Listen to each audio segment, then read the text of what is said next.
Made it to St. Thomas. Was it the most stressful travel experience of my life? It's up there. For sure is up there. Flew from JFK to San Juan, Puerto Rico, and then was taking a connecting flight from San Juan to St. Thomas, which is like a 30-minute flight. I just assumed that it would be a standard connecting flight, because why would I not assume that? I don't know. I just figured, okay, there's probably a lot of people flying from San Juan to St. Thomas. We get on this connecting flight, and it is a 4-person fucking DIY Lego paper plane. I've never seen a plane that small in my life. Yeah, there was literally 4 of us. 4 people total on this connecting flight. I was scared shitless. Once I accepted my fate, it was actually kind of cool to fly for a little bit in such a tiny plane, and also be able to see the pilot doing things and pressing buttons and just watching whatever the hell he was doing. I haven't recorded a family vacation since like 2019. Is it 2? Yeah. Oh yeah, here we go. Yeah, do it. It sounds complicated. Oh yeah. Oh, Dad!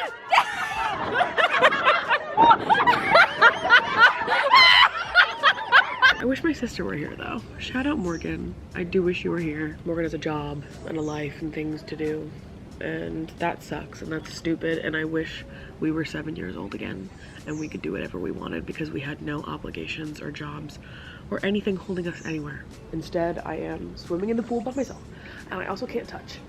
Why is this pool so deep?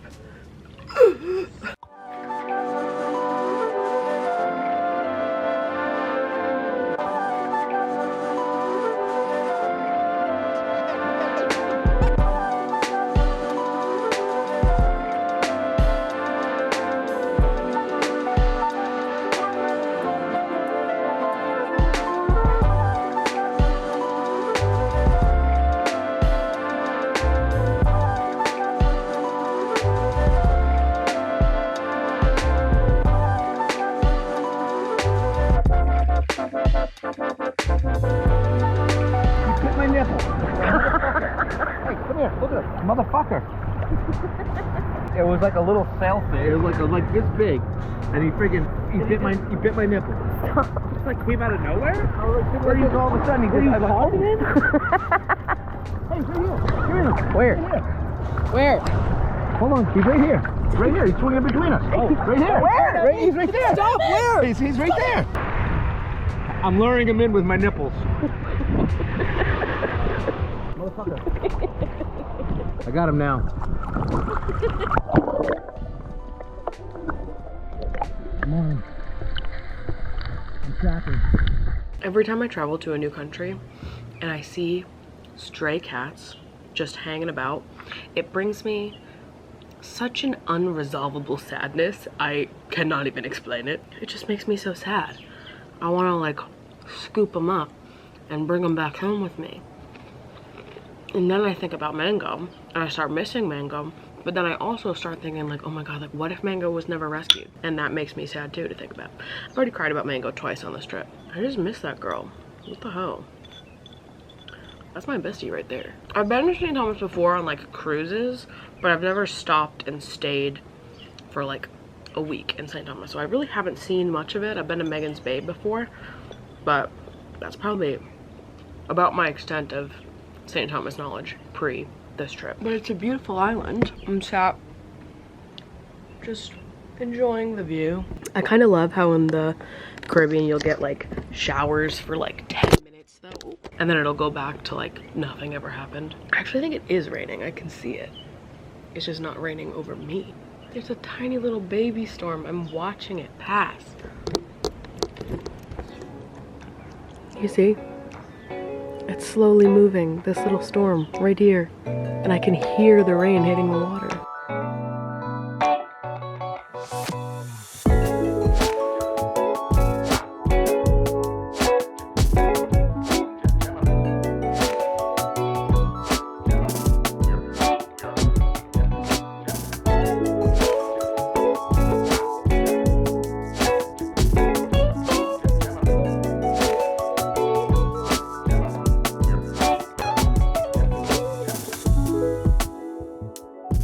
Just got back from dinner, about to get ready to go to bed, which I feel that I am in desperate need of today because I've been a little bit moody, a little bit irritable. Sometimes I find myself feeling like a younger version of myself. I don't know if it's just because I'm so close to them. I feel more comfortable showing like a more raw and unfiltered, unprocessed emotional response to them.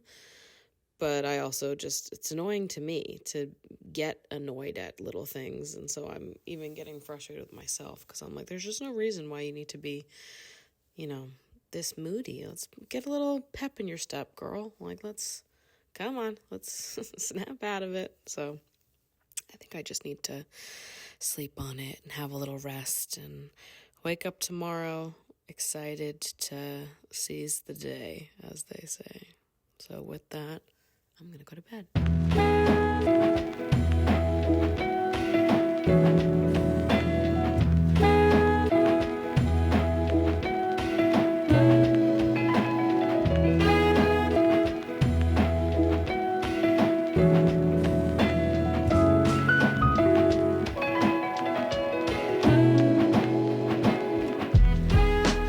It's a little bit of a rainy day outside, but the sun is starting to peek out, so hopefully it goes away soon. But I don't really care that it's raining though, because I feel like I'm gonna be wet anyways, so I'm fully embracing it.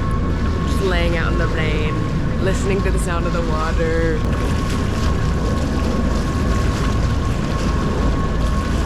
Now what we're looking for here for you snorkelers, you can't, there's a turtle right there, boom. There's a turtle right between these two buoys, but that's what we've got. If you kind of look out. We've got a bunch of wusses in this family. So it's just me, Luke, and my dad that are doing snorkeling. And I'm scared of the fish. Good.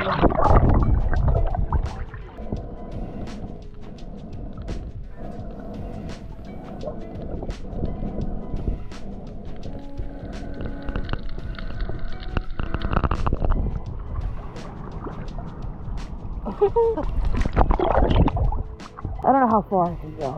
I'm not a strong swimmer. Yeah. I was putting a blue swim at catamaran.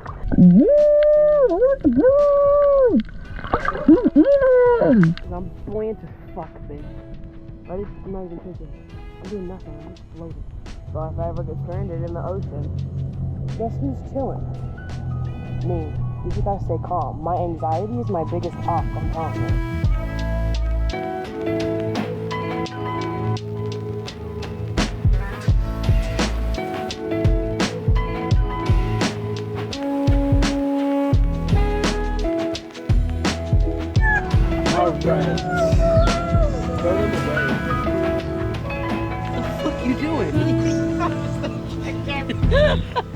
I just went like this and put some sand on his feet and he lost his mind. He was like, oh, wait a minute. The chickens are coming to get me. The weather was kind of trash today for a catamaran ride, but for me it was kind of perfect. There's something about like laying and letting rain wash all over you that feels so, I don't know, relieving, resetting. It feels like a release of some kind. And I have had a hard month. I'm going through some heartache right now. I talked about it a little bit on my podcast and I almost regret talking about it on the podcast. Not because I regret anything I said, but because sometimes I expect that the internet will understand me and then the internet doesn't understand me, and I'm like, damn, I could have gone without feeling misunderstood on top of all the other things I'm feeling, but what can you do? I don't know. Sometimes I think people on the internet, they hear one thing and then they make a lot of false assumptions based off the one thing. Try to remember that there's always the bad that comes with the good, and you know, the leaps and bounds that some people were making. There's also people that really did understand what I was talking about and resonated with it and all that. But for those of you that don't listen to the podcast, I don't know, I feel like I'm in this in-between space of like just loving and caring for someone so much that you are so close with and have such an intimate relationship with, but also needing space and distance and needing them to go on a journey of their own that I can't be a part of. And I want that for them, but it also makes me sad. And I'm still speaking vaguely because I don't really want to talk about this at all. So it was nice to just lay there and let the rain wash over me and, I don't know, feel sad and feel angry, but also feel capable and safe within myself. Like, I think that's been a big takeaway that I've had in therapy this month, just talking about how older versions of myself, if I was in the situation that I'm in right now a few short years ago, I would be so devastated, and I think it really would have knocked my self-confidence, and it would yeah, it just would have, I would have taken it more personally than it actually is. I would have used it as fuel to be mean to myself. I think for a long time, with every heartache that I felt, my brain used it as like proof for why I wasn't lovable. And now I don't feel that way at all. I actually feel like so aligned with myself and the choices that I made and the person that I was, the person that I showed up as in this dynamic. I feel really, I don't know, proud of myself, I guess. I feel like I showed up exactly the way I wanted to. I said everything I wanted to say. I was the type of person I hoped I would be. And I think the older that I get, the more firm I am that I will never change the way that I love. That I think it is such a special, beautiful thing to be as generous and overflowing with your heart as I am. To love audaciously is a beautiful thing, and I will never change that about myself. I just keep saying to myself that it's up to the rest of the world to learn how to treat me more preciously, not up to me to shield my soft heart from everyone else. To let fear and self-protection rip my heart away from loving the way it wants to love would just be a shame. So it's important to me that I stay the way that I am, and that I don't change, that I don't let heartache scare me into becoming someone that I'm not. I always want to love like this. Even when it doesn't work, I want to love like this. And holding on to that part of myself makes me feel worthy of love. I don't know. It's really special to be loved by me. To be loved by me is to be protected, understood, and remembered.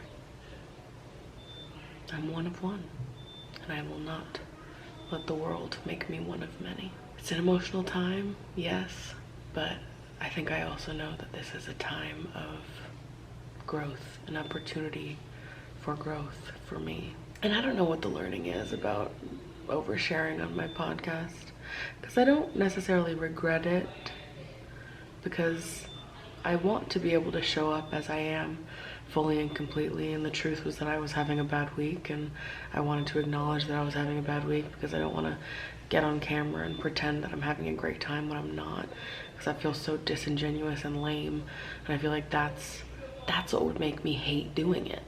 If I had to pretend I was great when I wasn't, that would make me hate my job. So I won't. I'll get on camera and I'll tell you I'm having a shitty fucking week, and here's a brief synopsis of why. And I don't get into the details because I don't want to get into the details, and maybe I just have to accept that if I'm not getting into details, then people will input their own details, as irritating as that is to me. But like, what's the other option? I pretend I'm happy when I'm not. I'm either honest or I won't get on camera. That's what it feels like to me. I either show up authentically or I don't show up at all because I can't. So, although I did feel a little misunderstood, I guess I don't regret talking about it on the podcast as briefly and as vaguely as I did, because I needed to. It was either do that or don't fucking do the podcast. And you know what? I want to do the podcast. I want to do my job. I want to do the things that make me feel like a normal person and keep my fucking routine. So, you take the good and the bad, I suppose. Good morning. I'm up bright and early because we are headed on another boat trip today. This time with much better weather, so that's nice, even though I did love the rain of the last time. But going on another little boat trip this time. I believe we are making some stops in St. John. And what I'm most excited for is this floating taco bar in the middle of the ocean. Gonna be huge.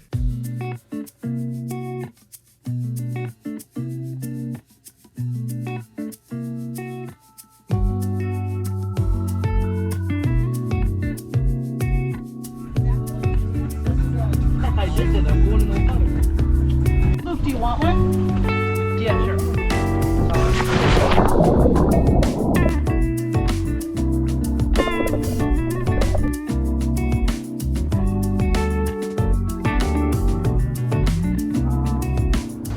Well, you know what Rum punches like this are how I start having flashbacks to that one time. The hell?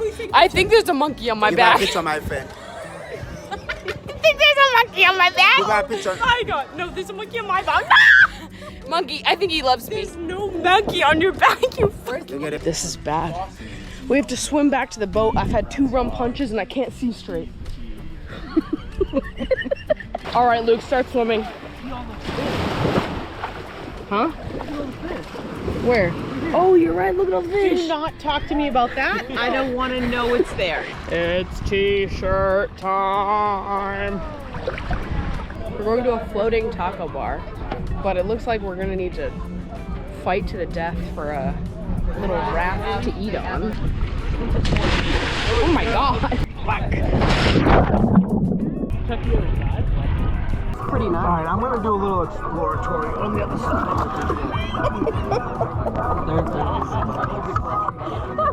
Do a little exploratory on the other side, he says. Gotta be honest, these seats are a little small. No, I'm like rocking with the water. I know you're just gonna have to remind me of fish. It's gonna be bad. No, something just touched me. Why is he telling you people that the fish No, it was small, but it still hurt. You better give me like a 20-second warning.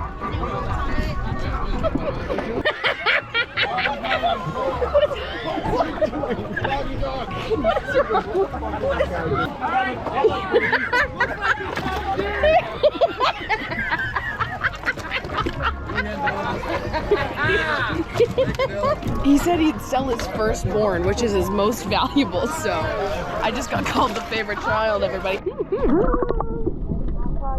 Got it. Thank you. That is really cool. Yeah, it is cool. Oh my god. What are you doing? I tried to wash my hand off in there. And piranhas.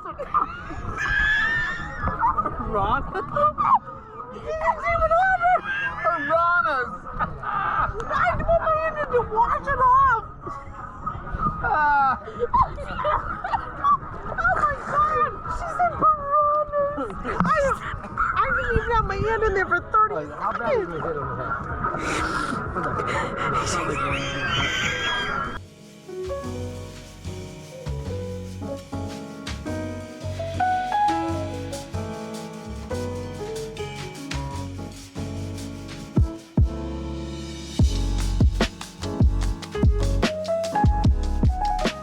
You know what some good things that happened yesterday, despite the fact that I got sunburnt. Number one, Von Dutch by Charlie XCX, Song of the Fucking Year, came out, which I have been waiting for. And this is gonna sustain me for the next year of my life. I actually don't need a food or water supply anymore. It's just this song that I need to keep myself afloat. And I mean that completely and wholeheartedly. It reminds me so much of the like convertible interlude that they played at the Joanne World Tour in between sections of the show where Gaga's in the car just like doing donuts in a parking lot with like the pink smoke coming out of the engine. It's got that same energy. The whole song feels like you're like laying on the back of a convertible that's being like driven like a madman and you're just like screaming, laughing at the sky. That's what I get inside my head. It feels so good to listen to. I've listened to it about 100 times already and it just came out yesterday. And look at the ring my grandma got me for my birthday. It's aquamarine, which is my birthstone. And it matches the water and it matches my eyes, which reminds me of the day that I met Lady Gaga and she told me that I had beautiful blue eyes and it was the same shade of blue as the background of the Joanne cover artwork. And I said nothing because I was crying.